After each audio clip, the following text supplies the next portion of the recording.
Welcome into another edition of Territory Talk, the official podcast of the Florida Panthers, presented as always by Baptist Health, the official sports medicine provider of the Florida Panthers. Doug Plagans, Jamison Olive here with you as always. We are to the point now where we are previewing the 2024 Stanley Cup Final between the Florida Panthers and the Edmonton Oilers. And kind enough to stop by, joining us from north of the border, where he does great work at Sportsnet, Kyle Bukauskas, kind enough to stop by. And well, Kyle, welcome into the program. Your first visit to us here on Territory Talk. Thanks again for stopping by. How you doing today? Really good. I know you've always been good to me with the title of honorary Floridian, so I felt it was only fitting that at some point I had to get on this program here with you guys. So thank you very much for having me. Well, we're excited to have you. And yeah, that was the joke last spring. Kyle, with Sportsnet, how long was it, Kyle, you spent down in the state of Florida between covering series that the Panthers or the Tampa Bay Lightning were a part of? Yeah, I think since the 21 final, I think I've only done 3 series that haven't featured a state of Florida component to it. So, and we're adding to that here in the final again, which I'm thrilled about. I'm excited to get back down there. Well, let's dive right into this one. You were on the ice when the Oilers just wrapped up their Western Conference final and got the win over Dallas in 6 games. I guess first things first, what you saw from that group, the success they had in that series. What was the reaction like? Just kind of take us to where you were when the Oilers just wrapped up that series win over the Stars. Yeah, well, it's a lot to unpack there. But, going in, I really felt that the Dallas was one of the deepest teams, maybe the deepest of the 4 that were remaining there in the 2 conference finals. But what the Oilers showed everyone kind of over the course of that 6 games is really, how far they've come defensively. The contributions they got elsewhere in their lineup at some critical moments, maybe not always on the scoreboard, but the fact, guys, that they didn't give up a goal while on the penalty kill the entire series. I think it's 28 straight now that they've killed off. That was really impressive. And let's face it, Stuart Skinner outdueled Jake Ottinger over the course of that series as well, which maybe not a lot of people would have predicted going in, but he was absolutely solid, and what a great story he's become after losing the net for a couple games in the Vancouver series.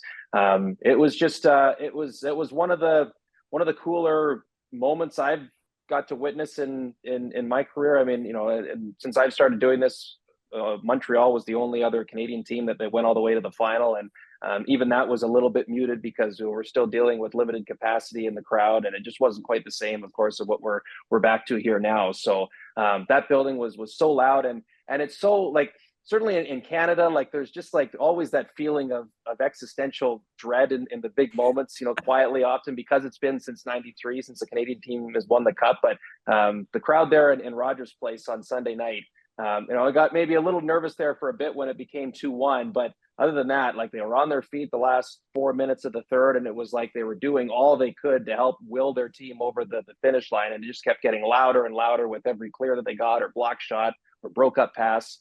It was just a really special scene to kind of soak in there, and so it's about time that someone like Connor McDavid got a chance to play in a Stanley Cup final. And I think it's great for the game, and just sets up a really cool matchup here against the Panthers. And Kyle, when you talk about the matchup, what maybe excites you most about the matchup? Obviously, like you said, Edmonton's got McDavid, they've got Draisaitl, Bouchard's having a playoff for the ages, but the Panthers, Barkov, Tkachuk, Reinhart, the list goes on and on and on. How do you kind of see this shaking out on the ice with so much talent on both sides? Yeah, so I mean, the fact that you got the first 4 picks from the 2014 draft all in one series here is really unique and special, of course. And of course, they've all become really great players in the 10 years now since. That's a neat wrinkle. I just love, you say, the firepower, both teams, appear really deep.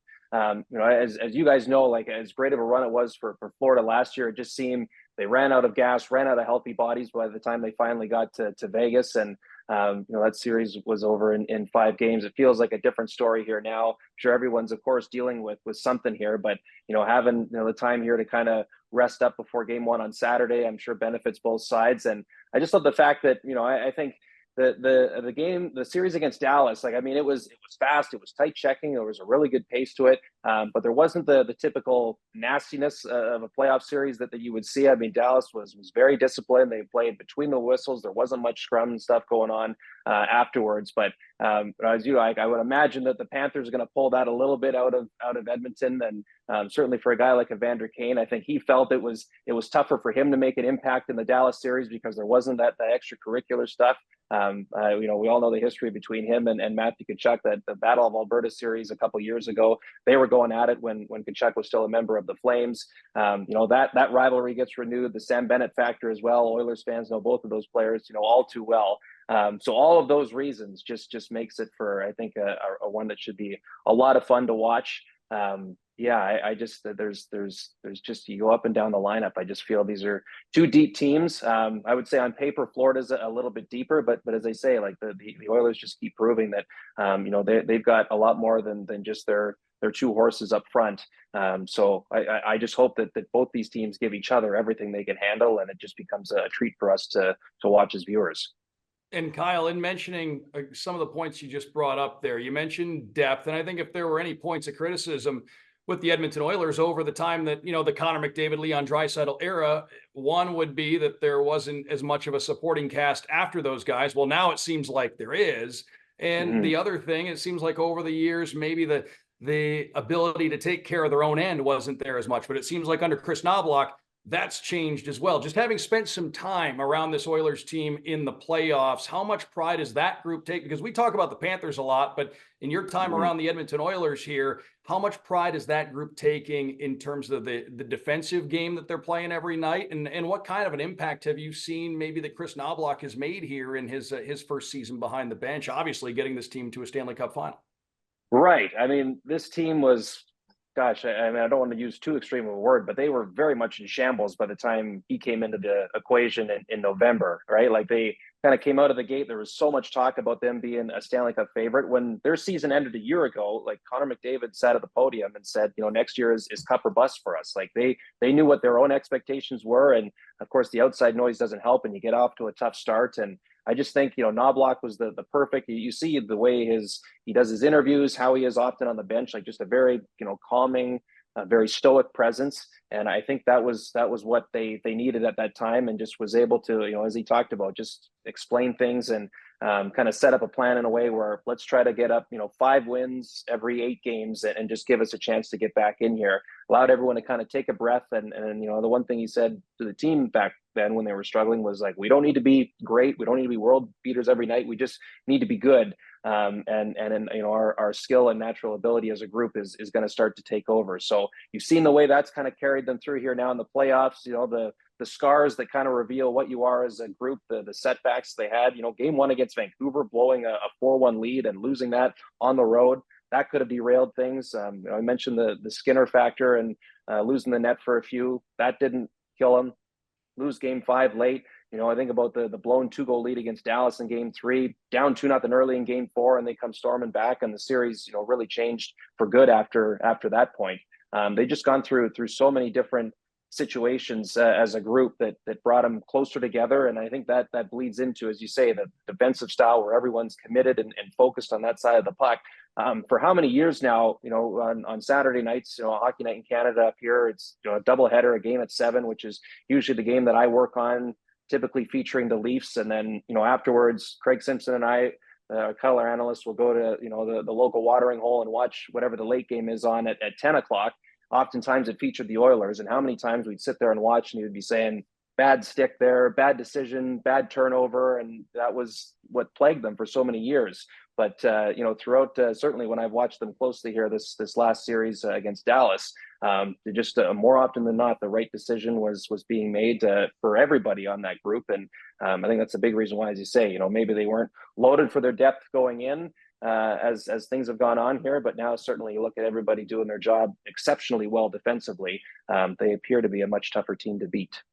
And Kyle, one quick follow-up on that. You mentioned the Game 4 against Dallas when Edmonton was down by a couple of goals early, and it seemed like after that it was all Edmonton the rest of the way. Did you see that as kind of a wake-up call? And oddly enough, I felt like when the Panthers won Game 4 to tie the series with the Rangers, I felt like that win was almost worth more than just one win in the Panthers-Rangers series, because it was really all Panthers after that as well. But getting to the way that the Oilers turned the tables on Dallas, down 2-0 early, Game 4, comeback, they win the game.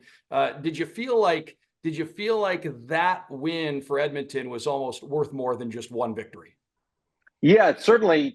I think the fact that you get through that, and man, when it was 2-0, we talked about how great the building was in Game 6. Like, it was dead silent in there. Like, I think there was a lot of feeling because they'd blown the lead a night before or 2 nights before, and you felt, oh man, like is this it now? Are they just going to go quietly here, and are Dallas going to take things over for good?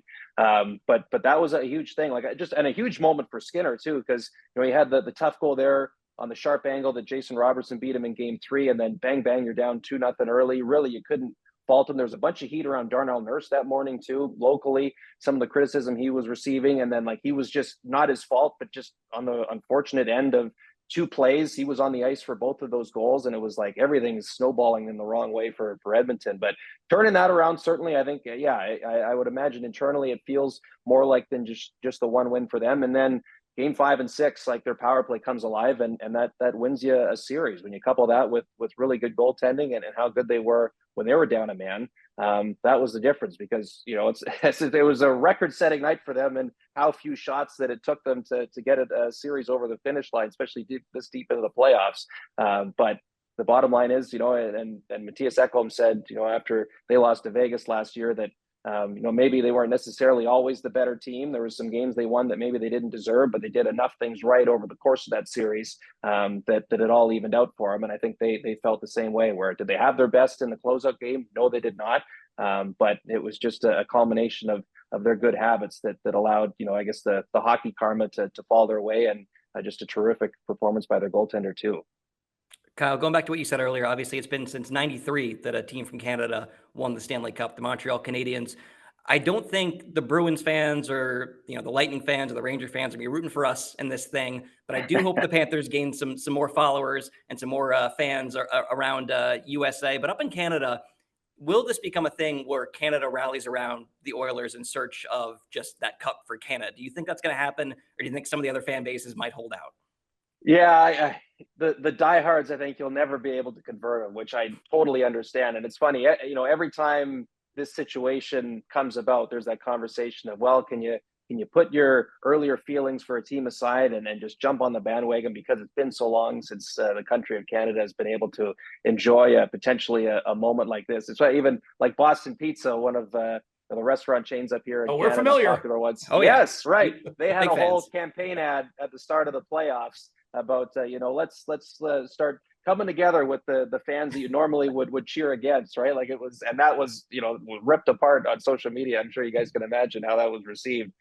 So I think it's going to be one of those things where if you're an indifferent hockey fan, you're going to go, yeah, we just want to see a Canadian team win. But if you're a diehard Calgary fan, Toronto fan, you name it, Vancouver fan, of course, given the series they just had, there's no way you would take any sliver of joy in seeing Connor McDavid hoist the cup, and that's fandom for you, right? There's a reason why you care so much about your team. It's because part of that is the hatred you have for the others. So I think there will be some growing interest. Like I remember when the Oilers went in 06, Calgary in 04. Vancouver at 11 was a little different. Like I think they were regarded as kind of one of the more hated teams in the NHL at that point. But certainly some of the other times there's been a rise in some backing across Canada, but certainly not to the level where you've got diehards elsewhere that are jumping the bandwagon. I just don't think it'll happen. All right, Kyle, last one for me, and this is always the simple one at the end, but maybe the hardest one. But just short and sweet. The Oilers will win this series if blank, and the Panthers will win this series if blank. Yeah, I think the Oilers, they'll win this series if the special teams theme for them to this point continues. And I think the Panthers win this series if, how their depth, if the best version of themselves is able to come out here in this series, right? As I say, a year ago, I think they were out of steam against Vegas. If they can continue to play at the level that they were at, really all year, as you guys both know, I think that could be enough to win this whole thing. I think they're that good.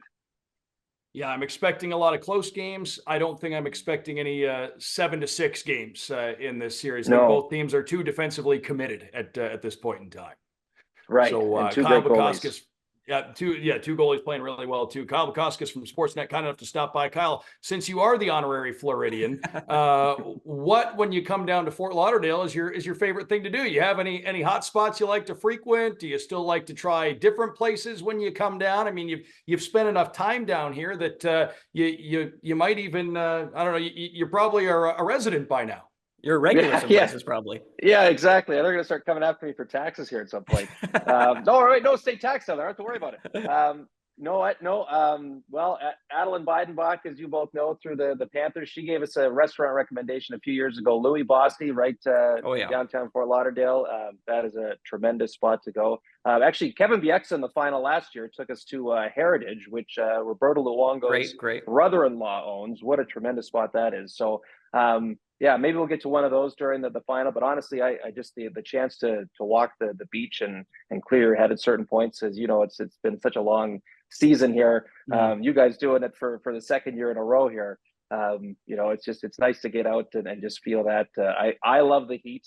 You'll never hear me complaining about the high temperatures. I save that for the winter time. So for all those reasons, it's great to be down there. I'm with you. When it's too cold, I always say this, when it's too cold, that can ruin your plans. If it's too hot, you generally can still do what you wanted to do. But if it's too cold, that can cancel your plans. Yes. I love the act of having to cool down as opposed to warm up. Yes. Agreed. Kyle Bukauskas from Sportsnet, kind enough to stop by and help us preview the upcoming Stanley Cup final between the Panthers and the Oilers. Kyle, thanks so much for stopping by. Looking forward to having you on again down the road. And again, thanks for taking some time out for us. Yeah, you bet, guys. Thanks for having me, and we'll see you in a few days. Thank you as always. He's Kyle Bukauskas from Sportsnet, and that is another installment of Territory Talk, the official podcast of the Panthers, presented as always by Baptist Health, the official sports medicine provider of the Florida Panthers. For our guest, Kyle Bukauskas, for Jameson Olive, I'm Doug Plagans. Thanks again for being with us. We'll talk to you next time.